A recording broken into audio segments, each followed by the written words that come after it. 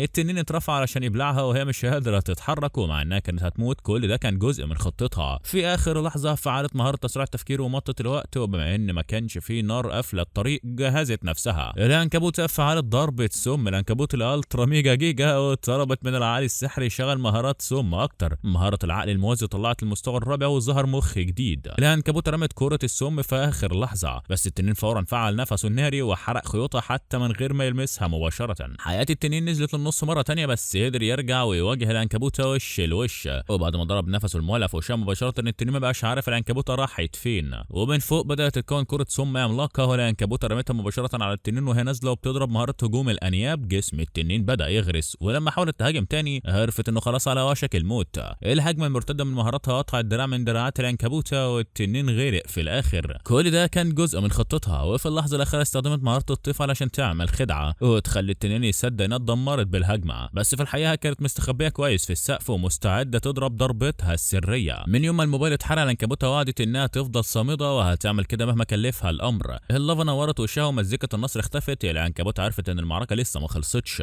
هي كانت نجت خلاص بالقوه الصافيه ومهاره المثابره، بس التنين كمان كان خسر كل قوته تقريبا. باخر شويه طاقه العنكبوته وعدت انها تطلع سلاحها السري الثاني وترجت العقل السحري الثاني يظهر. المسكين طلع اخيرا من استخبيته، والعقول الثلاثه استعدوا يطلعوا سحرهم. العنكبوته بدات تعويذه سحر الاعماق واستدعت بوابه جحيم من الارض مباشره. الابواب اتفتحت وشفت تقريبا كل لافا من ساحه المعركه، وقفلت لما ما بقاش في حاجه فاضله. العنكبوته نفسها اتخضت انها قادره تعمل كده، بس التنين لسه كان عايش بطريقه ما، وحتى مواصفاته كانت تقريبا صفر. الهجمه الجايه هي اللي هتحدد منها يفضل عايش، فكان لازم العنكبوته تعمل كل اللي عندها. في لحظه نطت ناحيه التنين وربطته بخيوطها علشان تكتف حركته، وبدات مستوياتها تعلى ورا بعض لحد ما وصلت المستوى ال19، ومع ده فتحت لقب قاتل التنانين. وقبل ما تلحق تحتفل عرفت ان اللافا بدات ترجع تاني ناحيتها، فحاولت تجر التنين بعيد علشان تاكله، بس حصلت حاجه مش متوقعه خالص. الراجل غامض عرف خبر موت التنين وعاوز يعرف ايه اللي حصل. حاول يفعل امتيازات المسؤول وقرر يتاكد بنفسه. العنكبوته فتحت مهاره العين الشريره التقيله، ودلوقتي تقدر تبطئ اعدائها وكمان تهرسهم بعيونها الملونه وتشلهم بعين الشلل. بقى عندها كل حاجه. ده كان الكومبو الجديد بتاعها ب3 عيون شيطانيه، وحست انها بقت وحشه اكتر واكتر. حتى مع المهارات دي حرشوف التنين كانت انشف بكتير من انها تتخرم. فصوت غريب مال دماغها، والوقت بقى ابطا لما فعلت تسريع التفكير. كبير، وهي بتجهز لمقابله قريبه وبوابه اتفتحت قدامها وطلع منها راجل شيطاني ما قدرتش تقيم صفاته، بس بغرابه حست انه مش عدواني والراجل حاول يتكلم بس لغته كانت مش مفهومه خالص. العنكبوته الهبله حاولت ترد بالاشارات فالراجل ببساطه رمى الموبايل على الارض والمسؤوله عرفت نفسها من خلال الجهاز. الراجل مسك الموبايل والمسؤوله طلبت من العنكبوته تستنى لحظه. بداوا يتكلموا بلغه مش طبيعيه كأن طفل عنده 8 سنين مألفها وهو زهقان في حصه الحساب. ولما خلصوا الراجل رجع من البوابه واختفى والمسؤوله وقتها عرفت نفسها بجد وشرحت ان صاحبها مش هيقف في طريق العنكبوته تاني. هي كانت متلخبطه جدا ومش فاهمه مين الست المجنونه اللي ظهرت من العدم دي. المسؤوله دي شرحت انها تقدر تقرا كل افكارها، ومع انها في العاده ما بتعملش كده علشان بتفضل تتفرج على كل حاجه من بعيد، العنكبوته سالت هي ليه بتراقب حياتها، والمسؤوله قالت ان الرحله دي كلها امتع من اي مسلسل دراما بيتعرض. المسؤوله شرحت انها اكتر اله شريره في العالم ده وانها كانت مستمتعه بمعاناه العنكبوته طول الوقت، بس وعدت ان العنكبوته لو كملت لقدام في يوم من الايام هتاخد كل الاجابات اللي بتتمناها. وبعدين الموبايل اختفى جوه قلعه ملك الشياطين.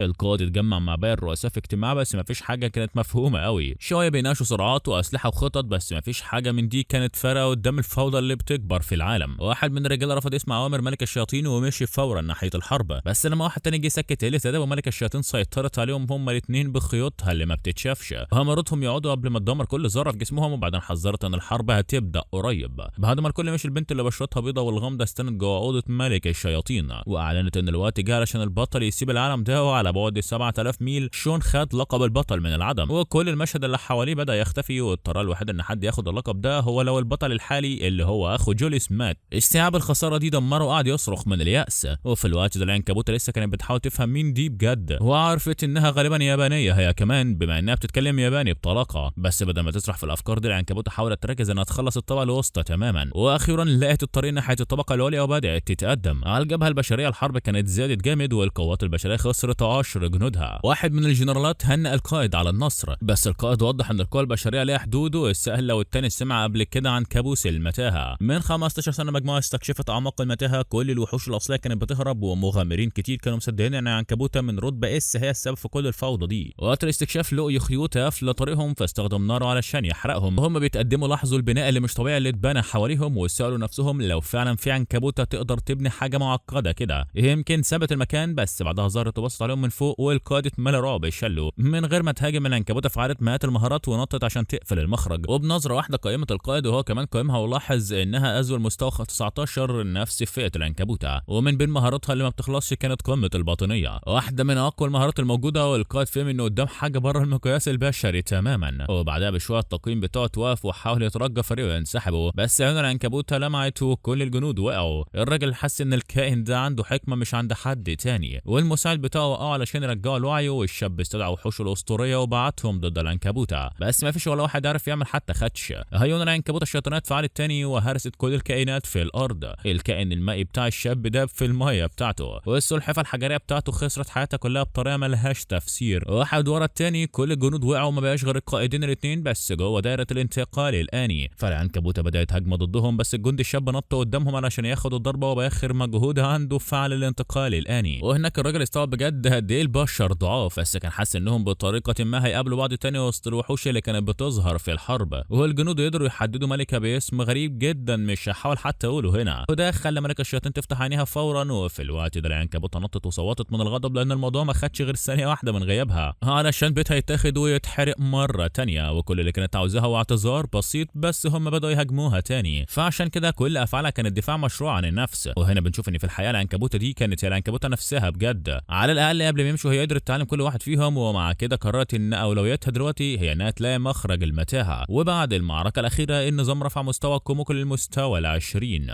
وده فتح لها القدره انها تتطور لفئه تانيه. هي في الاساس هتتحول لكائن معروف باسم الشكل الحقيقي للموت، وكومو بدات العمليه فورا. ومستوى المحرمات عندها وصل ل10، وده خلى النظام يبدا ينزل معلومات محرمه. وكلمه توب فضلت تنور وتطفي من غير توقف على الشاشه، في حين ان قائمه المحرمات صبت التاريخ الحقيقي للعالم جواها. ولما التحميل خلص كومو يا دوب كانت قادره تتحرك، والتطور ده خلاها تايهه ومش متزنه تماما. هي دلوقتي بقت عارفه كل حاجه حصلت في العالم ده من ساعه ما اتخلق، والحاجه الوحيده اللي قدرت تفهمها هي ان لو مفيش حاجه اتغيرت العالم ده هيتدمر بالكامل، وساعتها بقى عليها هي انها تتغير مصير وجودها. بس دلوقتي كل اللي هي عاوزاه بجد هو انها تبقى قويه، والطريقه الوحيده عشان تكبر هناك هي انها تهزم الاعداء. فعشان كده هدفها الجاي هو ارابا المرعب، وهي رجعت للطبقه السفليه لمحت تعبان ضخم مستواه اعلى منها بكتير فانسحبت فورا. ارابا كان لازم يستنى بس الارض بدات تهزه برؤيتها التلسكوبيه. كومو شافت التعبان وهو داخل في خناقه ضد أرابا، وباستخدام سحر الجاذبيه بتاع التعبان حاول يغطس أرابا في الارض ويخرمه بالسم بتاعه، بس أرابا رد الهجوم بقذائف حجريه وعض التعبان عضه غريقه وبدا ياكله وهو صاحي. وعلى قد ما الموضوع كان مقرف كومو كانت منبهره، ده كان استعراض حقيقي للقوه من تنين ارض. واول ما خلص اكلته أرابا اطلق موجه طاقه عملاقه في اتجاه كومو، وهي عرفت قد ايه هي لسه ملهاش لازمه قدامه، وهي مصممه رجعت لعمليه جمع نقط الخبره المستمره. وبعناها الشيطانيه بتاعه الاباده دمرت الوحوش بانفجارات وحشيه، بس رد فعل المهاره حرق عينيها هي شخصيا زي ما ضربه هود عملت، لانها كانت خطيره بزياده فقررت تسيب العين دي بس كحل اخير. وباستخدام سحر الشفاء بتاعها جددت نظرها وخرجت علشان تواجه اعداء جداد، وظهر قدامها تنين ارض. بس كومو هرب باستخدام الانتقال الآني علشان تعلمهم، وكانت عاوزه تواجههم واحد واحد، بس الاول كانت محتاجه تجهز ساحه المعركه اللي هتحارب فيها أرابا. كائنات الفيسبيوت زمالوا السما وقفلوا اي حركه جويه، وبعد ما شافت ازاي أرابا هزم التعبان بقى واضح ان القعده على الارض معناها موت فوري، والطريقه الوحيده علشان يكون في فرصه للفوز هي انها تبيد الفيسبيوتز الاول. بس هم فضلوا يهاجموا كومو، مهاره الكشف عندها حتى ما حسيتش بيهم، حتى وهم كائنات من المستوى الاول قعدوا يعضوا ويلسعوا من غير توقف. وبعيون مولعه من الغضب كومو نطت وبدات تستخدم خيوطها زي الكرباج وهي بتضرب سحر واسع المدى علشان تقضي على كل واحد فيهم. وبراعتها السحريه فضلت تعلى واستمرت في اطلاق كل مهاراتها، وهي بتقضي ببطء على كل فيسبو موجود هناك. ودي كانت واحده من القوى اللي موجوده في مهاره قمه الباطنيه مدموجه مع السحر الهرطقه، وده سمح لها انها تسبب ضرر ضخم ضد أرابا. الفيسبويدز فضلوا يقعوا من السما لحد ما ظهر واحد من جنرالاتهم، هو فورا هجم على كومو وقتلها بضربه واحده. بس كل ده كان وهم، مئات الجنود بداوا يتقدموا ضدها، وكومو اخيرا لمحت الخلايا بتاعتهم وهو بدات فورا تضرب على الدبابير. كل الاعداء بداوا يقعوا، العش انتهى بالحال انه انهار، وده سمح لها مستواها يعلى مره كمان. ومع ده ما بقاش فاضل غير الترتيبات الاخيره قبل المعركه الحاسمه ضد أرابا. وبعدين صرفت كل نقط المهاره بتاعتها على خطيئه مميته تانية وهي الكسل. ونقط أرابا كانت اخيرا بتقرب، ومع ان صفاته كانت اعلى من كوموكو ب4 اضعاف هي كانت مصممه تخليه يندم على الفرصه اللي سابها تهرب فيها. كومو نط ناحيته وهي بتضرب قذائفها بس مفيش ولا واحده لمسته، وبعدين بدات تنسحب بنطات كبيره وهي بتحاول تجر المعركه جويه. ومع كده أرابا كان سريع كفايه انه يلاحق سرعتها، فجهزت هجمه سحريه كامله وهملت السما دوائر سحريه بتضرب مطر من القذائف السحريه ضد التنين، وشويه منهم حتى خبطوا، بس دم الكائن كان بيتجلد فورا من اي ضرر بياخده، وده خلى المعركه في حاله جمود. وأرابا خد وضعيه وضرب نفسه التنين ضدها، بس كومو خدعته وضربت قذائفها من فوق لتحت مباشره في فكه، والضربه خبطته جامد. بس حتى هو واقع ديلو كان خلاص بيحميها، وأرابا قام تاني ومستعد يحضر سحر. كومو حاولت ترد الهجوم بسراب من عندها، بس وهي مغلوله بالسحر أرابا هاجم عليها وهي هربت من العضه بصعوبه. خيوطها كانت وهي وسيلتها الوحيده اللي بتسند هروبها من الهجمات، بس حتى الخيوط دي انتهى بقى الحال انها بقت فخاخ مجهزها أرابا بسحر هارد متطوره. كل اللي كانت تقدر تعمله هو انها تفضل عايشه، وخصوصا ان مفيش ولا عين من عيونها السحريه كان ليها اي تاثير عليها. أرابا فضل يضرب نفسه ويهجم على كومو اللي كانت بتتفادى هجماته اللي ما تتعدش بالشعره، ومع ان أرابا كان قدامها بالظبط هو ما تقدمش، وهو ما كان استوعب انه محبوس في شبكتها القاتله. وهي بتستغل المسافه كومو بدات تضرب تصنيع السم بتاعها ضده، ومع كده أرابا تفادى شلال السم الضخم اللي انهار على المكان. وهي لازقه في الحيطه كومو اطلقت فيضان سم جارف، وده خلى أرابا مش قادر يتحرك مؤقتا، بس هو قادر يدمر شباكها بنفس تنيني. وكومو حدفت كورها البيضاء عليه، بس أرابا تفاداهم كلهم واخترق دفاعاتها بالكامل. وبعدين بق التنين اتفتح ومستعد يبلعها، بس ده كان بالظبط اللي كومو مخططه له. العضه خلت أرابا يتكعبل اكتر واكتر في الشباك، وهو بيحاول يهرب كومو لفته بغضبها وجهزت واحده من اقوى تعاويذها. هلم الشبح بدا يقطع في نفسيه أرابا وهي بتجمع كل سحرها عشان تسبب ضرر اكبر. ولما كانت فاكره انها اخيرا بقت هي اللي مسيطره، شعاع ده بيدمر كل شباكها وأرابا هجم عليها بسرعه مش طبيعيه. هو كان فعل كل انواع المقاومه الممكنه عشان يبطل مفعول تعاويذها، ما بقاش في اي طريقه لسحرها انه يخترق دفاعه. نقط مهارته اللي كانت 40,000 استهلكت بالكامل لهدف واحد بس، هو هزيمه كومو. وخط من النار بدا يدمر الكهف كله كانه كارثه طبيعيه. دلوقتي أرابا بقى عنده طريق مفتوح تماما لكومو، ولما هجم كومو عرفت ان تجديد التلقائي بتاعه كان خلاص عالج كل الضرر اللي حصل له، وبعدين اختفى من مجال رؤيتها، وكان خلاص هيهرسها لما ظهر تاني من غير ما يكون قدامها حل غير انها تفضل تتسلق. كومو جريت بقى بسرعه تقدر عليها، وتسريع التفكير عندها تطور لتسريع تفكير فائق، في حين ان توقعها تطور لرؤيه المستقبل. ومع كل التطورات دي المعركه كانت باين انها ملهاش نهايه، ونقط قوه تحملها كانت قربت تخلص، وظهرها كان بيتفرتك في سقف الكهف، ما بقاش في مكان تاني تهرب فيه، وأرابا كان بيهرب اكتر واكتر. وده خلى كومو تقع ناحيه جحيم النار اللي تحتها بالظبط، وهي لسه بتقع استدعت كره علاجيه علشان ترجع شويه من حياتها، وغطست مباشره ناحيه حفره النار. أرابا فضل يحاول يضربها، ولما اتحدفت في الحيطه دمها كان خلاص هيختفي بالكامل، ما كانش عندها وقت تعالج اي حاجه، وطريق هروبها الوحيد الممكن كان خلاص يتقفل. عمود حجري خرم جسمها، وكومو ما بقتش قادره تتحرك، وأرابا بيقرب ومن غير ما يفضل لها اي بديل فعلت عين الاباده، بس خسرت عينيها الاثنين في العمليه دي. ده بس كسبها شويه ثواني، وبعدها الاختيار الوحيد اللي فضل هو انها تضحي بمهاره رمي الشبكه عشان تفضل عايشه. ارض الكهف كانت بتقرب بسرعه وكل احلام كومو كانت خلاص هتتدمر اكتر، وقربها في حاله الهياج دي وهو بيضغط عليها من فوق لتحت، ومع كده رفضت تستسلم عن الوجود وحاولت تخدع قربها مره تانية وحاولت تستعيد وضعها العالي. بس قربها نط وقدر يمسكها بقوه، واخر شويه فاضلين من سحرها وهم هيخلصوا كومو فعلت مهاره العصا وكسرت فكه وضحت باتنين من دراعاتها في العمليه دي ونزلت على الارض بالعافيه. بس قربها كان خلاص جاهز الهجمه الجايه وما بقاش في طريقه لرجليها انها تشيلها تاني، وكومو بدات تقبل ان دي هتكون نهايتها. على الاقل ما كانش عندها اي ندم، بس ذكرياتها ما سمحت لهاش تستسلم، ومن غير اي طاقه فاضله خالص كومو وقعت وهي مصدقه انها قدرت تنجو بفضل مهارتها الجباره. الحاجه الوحيده اللي فضلت لها هي انها تفعل مهاره خطيئه الكسل. ما بقاش في اي فرصه لقرب انه يكسب المعركه دي، وخصوصا بعد ما شفطت كل قوه تحمله وحولتها لسحر. انها تقلل دمه ما كانش هو الهدف ابدا، بما ان تجديد القوه كان بيبطل اي محاوله توصله للصفر. عشان كده هي اطلقت خطيئه الكسل عشان تخلص ببطها على نقط قوه تحمله، الصفه الوحيده اللي ما بتقدرش تتجدد لوحدها. كل ده كان جزء من خطتها الاساسيه، ودلوقتي اخيرا جهزت كل سحرها علشان تدمره. وحش كانت في وقت من الاوقات حتى ما بتعتبروش تهديد، اللي سبب لها صدمه دلوقتي هيبقى هو فارستها. ومع كده في لحظاته الاخيره قرب قدر يقف، ما كانش فيها اي اثر للاحباط في نظرته. بدا يمسح كل مهارته، ساب وراه 13 شريط بس، وفي الوقت اللي نقط حياته كانت عماله تقع افعاله دي عصبت كومو. ازاي يقدر يقبل نهايه بائسه زي دي كل الوقت ده وهي حاربت بكل اللي عندها عشان تعيش، وعمرها ما سابت معركه بسهوله. ما قدرتش تفهم ازاي هو يقبل الموت وهي بتحارب بيأس علشان تعيش. وبومضه نور قرب اختفى وكومو بدات تمشي، وخبرتها زادت المستوى 29 وجسمها خف بالكامل. ما بقتش حاسه انها بائسه وسط الشياطين. سالت نفسها لو المساعد بتاعها سمع قبل كده قصه لما هي هزمت تنين ارض جوه المتاهه. كومو كانت اخيرا على وشك انها توصل لمخرج المكان الملعون ده. ما كانش في اي حاجه عدله هناك، بس على الاقل كانت عايشه، فعشان كده ما كانش عندها اي ندم انها تسيب كل ده. ومن هنا ورايح حياه عنكبوتيه جديده ومنوره بالشمس هتكون مستنياها. وبكده هي اندفعت ناحيه مستقبلها اللامع اللي كان فيه عنكبوته عملاقه مستنياها قدامها بالظبط. واول ما وصلت بره كومو اكتشفت حيطان ضخمه حواليها في كل مكان، بس لما صوتت من الاحباط رماح طارت ناحيتها وحدفتها لورا. وبعد ما فاتت من الهجمه شافت كذا جندي قدامها مستعدين ينهوا وجودها، وتقررت تهاجم هي الاول وسببت انفجارات خلت الحيطان تبدا تنهار. وكومو بدات تنط بعيد، وبعدها فتره قصيره لمحت مدينه في البعيد. ومع كده لما وقفت علشان تاخد استراحه قهوه صغيره استوعبت ان لسه عنكبوته باشا وان الكل بيطاردها من غير تردد. فقررت تنزل الارض وبدات تفحص النظام، وهي بتتمنى تلاقي اي مهاره تقدر تحميها في المستقبل جوه المدينه. وقدام عينيها شافت مهاره اسمها اراكنا، واللي هتخليها تطار لشكل بشري، وهو متحمسه تاخد المهاره دي. بدات تستعجل بس انتهى بقى الحال انها وقعت على بطنها لانها كانت بتموت من الجوع. بعد كل ده هي ما كانتش اكلت اي حاجه طول اليوم، وهو بعدين فجاه راسها بدات تخبط وعرفت ان امها كانت بتامرها انها ترجع للكهوف. واللحظه فكرت تسمع الكلام، بس لما لقت مهاره ابطال الهرطقه لغت فورا سيطره امها على عقلها. ومن ساعه ما هزمت قربه كانت مقتنعه انها تقدر تواجه اي عدو لوحدها. وفي الوقت ده ومن بعيد كان في جنود بيشيلوا ردم، بس لما شافوا جيش من العناكب بيقرب منهم هربوا وهم مرعوبين. وفي نفس الوقت ظهر تحذير من النظام قدام كومو بيكشف ان الجيش ده بيجري في اتجاهها. فتحت القائمه علشان تحلل حالتهم واكتشفت ان كلهم في قوه رابعه. والقائد كان قوي جدا وعنده اسم غريب ومصمم يحارب. كومو تقدمت ناحيتهم عشان كانت ناويه تسحبهم للفخ بتاعها، بس القائد قطع شبكتها وكل الباقيين بداوا يقطعوا في باقي الشباك، وده خلى شجره تقع فوقهم. ولحسن حظها كومو حدفت نفسها في الهواء بتفادي، وفي الوقت اللي شجره اكتر بدا يقع. ولما شويه عناكب اتحبسوا في فخها التاني ضربت مطر من القذائف السوداء دمرت الارض اللي قدامها. ومع ذلك لما بدات تحتفل بالنصر كائنات مرعبه نطت من وسط التراب وما كانش حصل لهم اي حاجه خالص، ورموا الشباك علشان يمسكوها. بس كومو فادتهم كلهم، ولما استوعبت ان كلهم عندهم اتقان للشباك فهمت ان المعركه هتكون صعبه جدا، وفضلت تفادي وتجري باقصى ما عندها لحد ما رجلها اتشبكت في شبكه. بس قدرت تحرر نفسها لما قطعت الخط وهربت تاني وسط هجمات ورا بعض. وهي بتجري القائد حاول يبلعها، بس كومو نطت فوق الشجره والعناكب طاروا في الهواء علشان يوصلوا لها، بس هي حبستهم في شبكتها وعملت لهم زي قفص في السماء. ومع انهم كانوا ضخمين واقوى بكتير بس وقف فخ مبني على معرفه كومو البشريه. وبعدين وهي بتنط فوق القائد كومو ضربت سحر الانتقال الاني بتاعها وبعتتها هي وكل الباقيين للبركان، وهم بيقعوا ناحيه اللافا. العنكبوت عملت منصه في اخر ثانيه وانقذت نفسها مؤقتا. وهي بتحاول توقع كومو المنصه اتشرخت في الاخر، بس هي نطت لمنصه ثانيه واستدعت مطر قوي من القذائف السوداء فوق العدو، وبدات تستخدم قدرات الشفاء بتاعتها وخلت شروط دمها يعلى والمنصات تحت رجليها تزيد. وحتى وهي بتقاوم الضربات السوداء الشفاء المستمره خلى وقوعها مستحيل. ولما عرفت كده جمعت رماح سوداء ودمرت المنصه عشان يقع في اللافا ودمه يقل، بس هي ما سابتش الاكله المثاليه دي تضيع، فسحبت جسمه بره وبدات تاكله. والنظام اعلن انها وصلت لحد الخبره المطلوب وعاليه مستويين. وهي بترجع في سلطانها مجهزاه اختفت وزارت قدام باقي العناكب، وبسحر انتقال اني بعتتهم كلهم للبركان. وكومو بدات تعمل نفسها باربيكيو عناكب علشان تاكل. وفي اللحظه دي في اشاره بدات تنور جوه راس كومو، دي كانت امها وهي بتحاول تستدعيها مره تانية. فاتضايقت وقررت تعمل خطه ودخلت منطقه العناكب بتاعتها. وجوه امرت النسخ بتاعتها انهم يخلصوا على امها عشان تبطل تحاول تستدعيهم، وكانوا عاوزين النسخ بتاعتهم تدخل البوابه وتهاجم على امهم مباشره. ولما المخ السحري سال ايه نوع الهجوم اللي المفروض يعملوه، كومو اعترفت انها ما فكرتش في حاجه، بس كانت عاوزاهم يجربوا اي حاجه، وبكده عدوا البوابه وبدا ياكلوا في امهم زي خلفه مريضه. وفي الوقت ده كومو فضلت تلف وهي مبسوطه، ودلوقتي هي حره من تدخل الام. بس قريب لقت مجموعه بلطجيه بيهاجموا مسافرين على الطريق،